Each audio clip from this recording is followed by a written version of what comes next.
ஆண்டவராகிய இயேசு கிறிஸ்துவின் இனிய நாமத்தில் உங்களை வாழ்த்துகிறேன். மத்தேயு 8ஆம் அதிகாரம் 8வது வசனம். 100க்கு அதிபதி இயேசுவுக்கு பிரதியுத்தரமாக, ஆண்டவரே, நீர் என் வீட்டுக்குள் பிரவேசிக்க நான் பாத்திரன் அல்ல. ஒரு வார்த்தை மாத்திரம் சொல்லும், அப்பொழுது என் வேலைக்காரன் சொஸ்தமாவான்.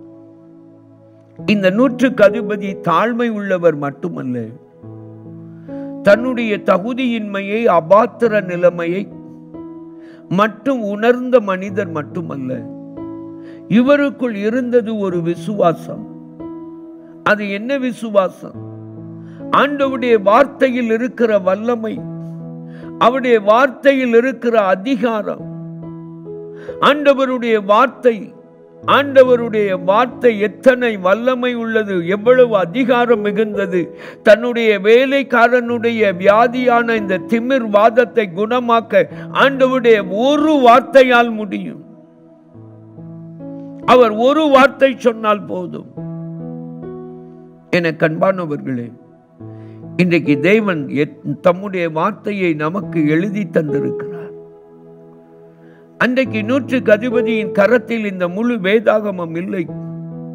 ஆனால் தேவனுடைய வார்த்தையை அவர் விசுவாசித்தார். இன்றைக்கு அவர் தம்முடைய வேதத்தை நமக்கு எழுதி தந்திருக்கிறார். என் வேதத்தின் மகத்துவங்களை நான் அவர்களுக்கு எழுதி கொடுத்தேன், அவர்களோ அதை அந்நிய காரியமாய் எண்ணினார்கள்.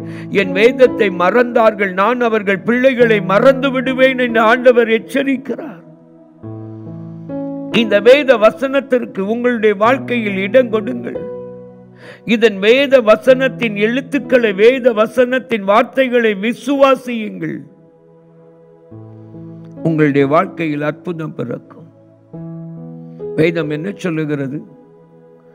அவர் தம்முடைய வார்த்தையை அனுப்பி தம்முடைய ஜனத்தை எல்லா தீங்குக்கும் நீங்களாக்கி அவர்களை விடுவிக்கிறார் என்று வேதம் அழகாக நம்மை பார்த்து சொல்லுகிறது.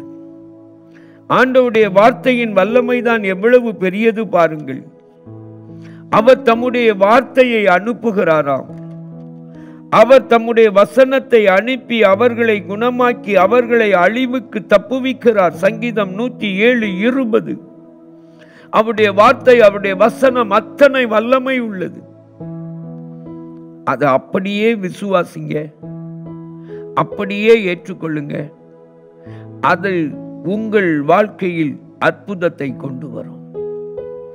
தாழ்மையோடு நம்முடைய தகுதி இல்லாத நிலைமையை உணர்ந்து, அதோடு கூட அவருடைய வசனத்திற்கு நம்முடைய வாழ்க்கையில் முழு இடம் கொடுத்து அவருடைய வசனத்தை அப்படியே விசுவாசியுங்க.